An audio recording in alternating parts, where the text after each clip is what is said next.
Doy la bienvenida a esta serie de estudios de audiencia y recepción de medios de comunicación. El día de hoy platicaremos sobre la nueva audiencia o nuevas audiencias y los medios, fundamentalmente los mass media o los medios de comunicación masiva.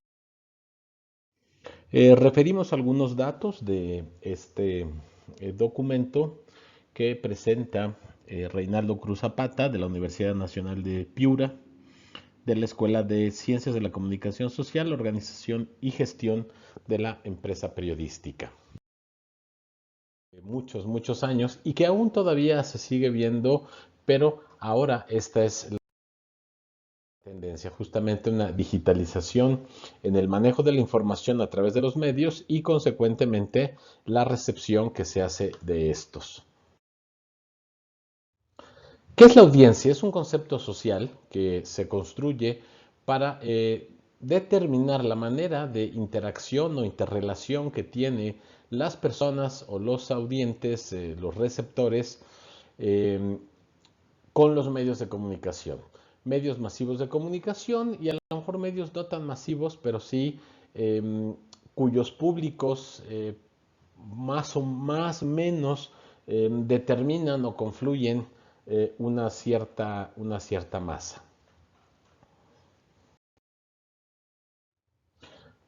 En términos más simples, audiencia es el número de personas que recibe un mensaje a través de cualquier medio de comunicación, según lo define la propia RAE. Y aquí entonces vemos que podemos incluir sin mayor problema las redes sociales o incluso medios un poco más personalizados o donde los grupos no sean tan masivos o tan numerosos. Eso es una imagen muy interesante. Aquí dice que los medios son instrumentos para informar y comunicar. También, obviamente, dentro de los objetivos está el de educar y el de divertir, pero en este caso específico es informar y comunicar de manera masiva a la sociedad. Las personas se enteran de lo que sucede en todo su entorno. Sin embargo, esto es un tanto amarillista, ¿no? Una sonrisita que estamos en vivo. Es más importante la audiencia que la ética o que la propia persona, que el propio individuo, y esto es algo naturalmente que se cuestiona en gran medida respecto de los medios.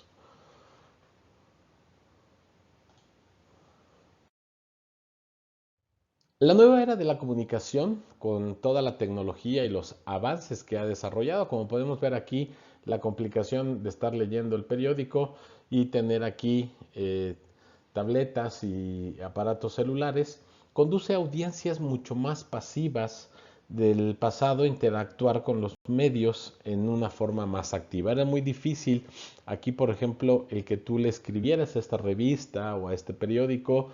Leías primero la información, después escribías, mandabas tu carta, se recibía, se leía y se contestaba y se publicaba, si bien te iba 2 o 3 días o una semana o hasta un mes después. Aquí la interactividad es inmediata, por lo tanto el tipo de mensajes debe cambiar de este esquema a este esquema. Si conocemos entonces el perfil de estas nuevas audiencias, con toda seguridad los mensajes serán mucho más asertivos.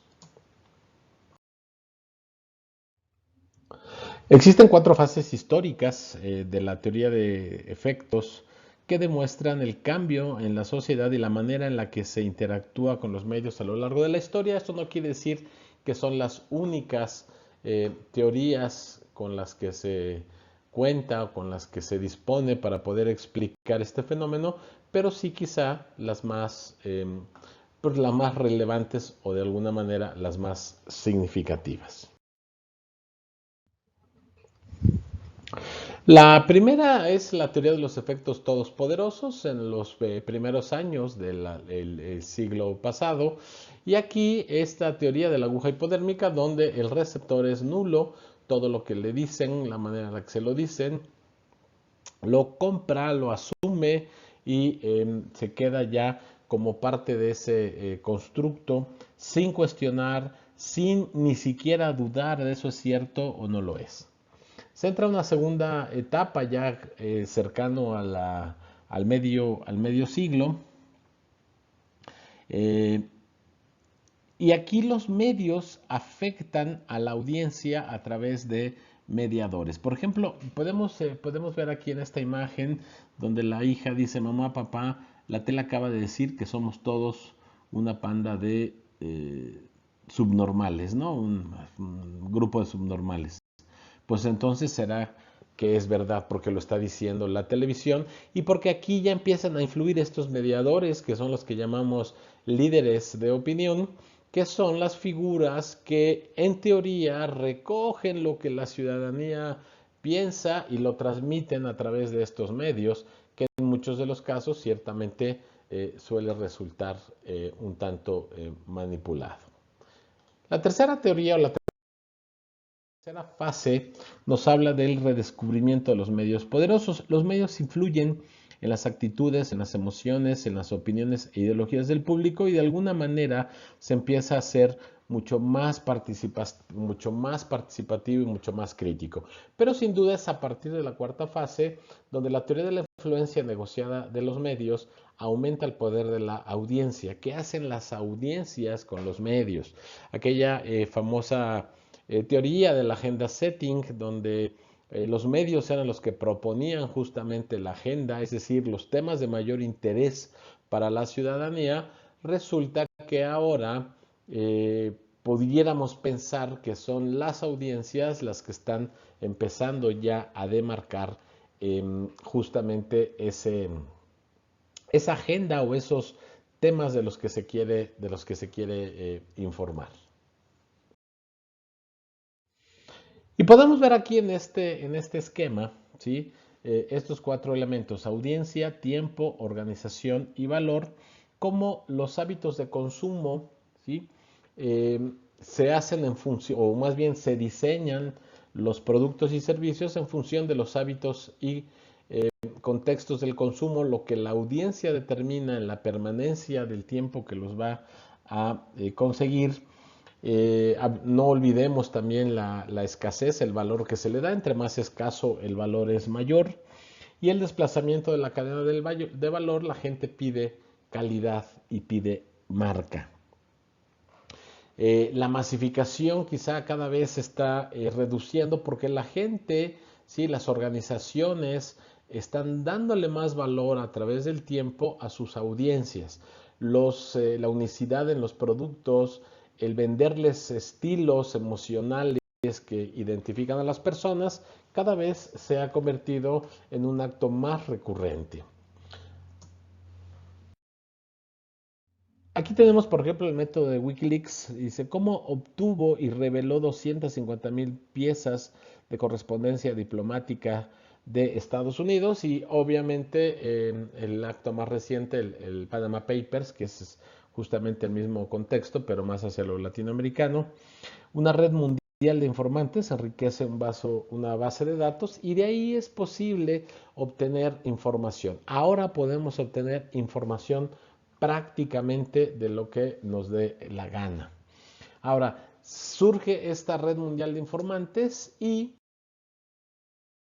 los ordenadores o las computadoras transmiten copias digitalizadas de esos documentos para ser encriptados. Y el contenido se transforma en un mensaje codificado que una vez descifrado dicho código es muy fácil acceder a ese documento y consecuentemente a la información que, que plantea. Una comunidad planetaria de los recolectores entrega un acceso reservado con una contraseña a los periódicos asociados, es decir, corresponsales o informantes, ¿sí? Una red que pueden ser incluso ciudadanos, entregan esta información y se hace público en los wikis, ¿no? De esta manera la información circula en todas direcciones, en todas dimensiones y con esto se contribuye a un sistema capitalista prevaleciente en la actualidad, que es el de consumir producir más y distribuir. Consumimos información, producimos noticias y se distribuyen entre toda la población, que cada vez está más ávida quizá de noticias amarillistas que realmente de contenidos positivos. El gran problema es que la gente prefiere este tipo de noticias alarmantes que noticias que les sean mucho más favorables. ¿Cuál es el reto que tienen los medios y los periodistas? Demostrar justamente que demostrarle a las audiencias que los medios pueden ser útiles, relevantes y además necesarios. Así lo expresa este periodista de El País. Ante la descredibilidad o la baja de la credibilidad, si podemos decirlo más propiamente, de la gente respecto a los medios de comunicación. Se ha vuelto quizá una degradación en la inspiración original de lo que los medios representaban para la sociedad, e incluso con esta imagen podemos ver algo que pareciera broma, pero en el fondo es preocupante. Su nueva manera de atraer lectores, pues es a través de esta mirada quizá lasciva, quizá no, de este individuo. Pero esa no es la finalidad. No necesitamos recurrir a esto para poder dignificar el papel de los medios y que las audiencias creen en los medios. Necesitamos empezar a pensar que las audiencias son diferentes, que los chavos y las generaciones no solamente de centennials, sino también millennials y algunos de la X están entrando ya en esta dinámica de no estar sentados de manera formal en una silla con un periódico o un medio, sino con dispositivos móviles, allegándose justamente de la información. Porque los esquemas y los formatos que se están manejando hoy día son formatos mucho más tendientes y orientados hacia la parte digital que a la analógica, que no va a dejar de existir, pero ciertamente va a tener una decadencia o va a tener una pues caída, si queremos verlo de esa manera, o un descenso en las preferencias. No olvidemos que dentro de este contexto existen unas figuras con mucha influencia, justamente los influencers en los diferentes medios, blogueros en línea, interactuantes obviamente en redes sociales, en compras, en Instagram, en eventos, en un montón de cosas que influencian justamente el aspecto de qué medios consumir, cómo consumirlos, hacia dónde movernos, ¿sí? En una dinámica de interactividad total entre las personas a través de cada vez más medios y más eficientes, tanto tecnológica como de contenidos, medios de comunicación. Decía yo de las redes sociales faltables en este esquema que empiezan ya a determinar y estudian con severidad y profundidad justamente a las audiencias. Todos, absolutamente todas las redes sociales estudian a las audiencias, las sobresaturan de información, pero también les extraen la mayor cantidad de información posible a los individuos, que obviamente eso sirve para alimentar el sistema capitalista comercial en donde se desarrollan. Estamos en la frontera de que prácticamente, por lo menos en ciudades urbanas y países con cierto desarrollo, que todo tipo de operaciones comerciales, educativas, laborales e incluso sociales se efectúen a través de las redes. Difícilmente se perderá este contacto personal, pero sí habrá de disminuir, sobre todo frente a situaciones como la que vivimos, donde una pandemia puede alejar y separarnos de ese contacto. Ese es un grito justamente a todos aquellos elementos que necesitamos tener presentes para poder medir las audiencias y en función de los perfiles y sobre todo de las necesidades de las audiencias es como debe de trabajarse, es como debieran de elaborarse los contenidos. Estamos entrando ya con mucha rapidez, más de lo que se había esperado, a un mundo de comunicación digital. Y esta comunicación digital se puede abordar desde estas dos perspectivas. Primero, un análisis de las nuevas problemáticas del campo comunicacional generadas por estas llamadas las Kills Apps. ¿A qué se refiere este concepto?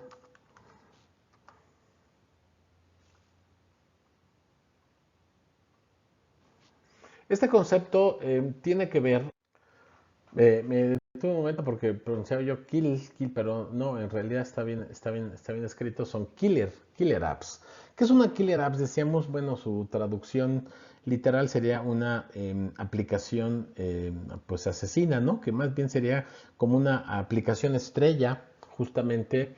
em, es una aplicación obviamente informática determinante. Su implantación supone una definitiva asimilación por parte de los usuarios, ¿no? Es una aplicación denominada como tal que ejerce una enorme influencia en el desarrollo de posteriores desarrollos informáticos, en la manera en cómo se ofrece un servicio a partir del momento en que la Killer Application se populariza. Su éxito también se asocia a la acelerada implementación de la plataforma que lo puede ejecutar obviamente en exclusiva e incluso esto es capaz de determinar éxito o fracaso.